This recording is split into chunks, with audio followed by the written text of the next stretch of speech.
असली और नकली की पहचान। घने जंगल में एक बकरी बेफिक्री से घूम रही थी, जैसे उसे किसी बात की चिंता ही ना हो। ऊपर से यह देख रहे एक कौवे को बड़ा आश्चर्य हुआ। उसने बकरी से पूछा, तुम इतनी निडर क्यों हो? क्या तुम्हें किसी खतरे का डर नहीं लगता? बकरी ने हंसकर जवाब दिया, भाई कौवे, मेरी बेफिक्री की वजह एक पुरानी घटना है। कुछ समय पहले एक बागिन मर गई और अपने 2 छोटे शावकों को पीछे छोड़ गई। मुझे उन पर दया आई और मैंने उन्हें अपने दूध से पाला। अब वे बड़े और ताकतवर हो गए हैं। उन्होंने पूरे जंगल में ऐलान कर रखा है कि कोई भी उनकी बकरी मां की ओर आंख उठाकर भी ना देखे।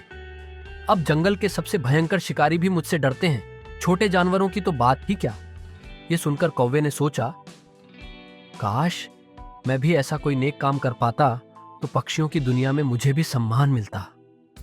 इसी सोच में डूबा कौवा उड़ता जा रहा था कि उसने नदी में एक चूहे को डूबते हुए देखा।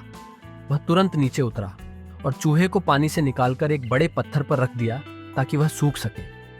फिर कौवा अपने पंखों से हवा देने लगा ताकि चूहा जल्दी ठीक हो जाए।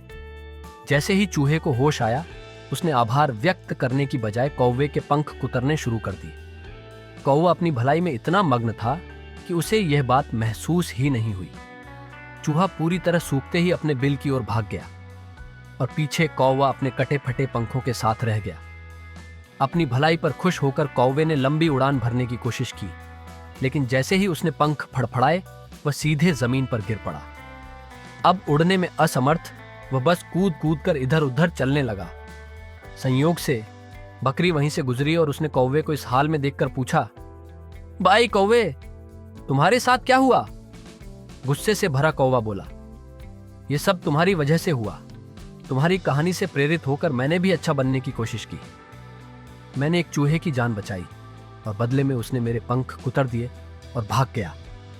बकरी जोर से हंस पड़ी और बोली, मूर्ख, अगर भलाई ही करनी थी तो किसी बाघ के बच्चे की करनी थी। चूहा तो हमेशा चूहे जैसा ही व्यवहार करेगा। कृतज्ञ और दुष्ट स्वभाव वालों की मदद करने का नतीजा वही होता है जो तुम्हारे साथ हुआ। कौवे मोती छुपकर हंस नहीं बन सकते और खारा पानी मीठा नहीं हो सकता, चाहे उसमें कितनी भी मिठास घोलने की कोशिश करो।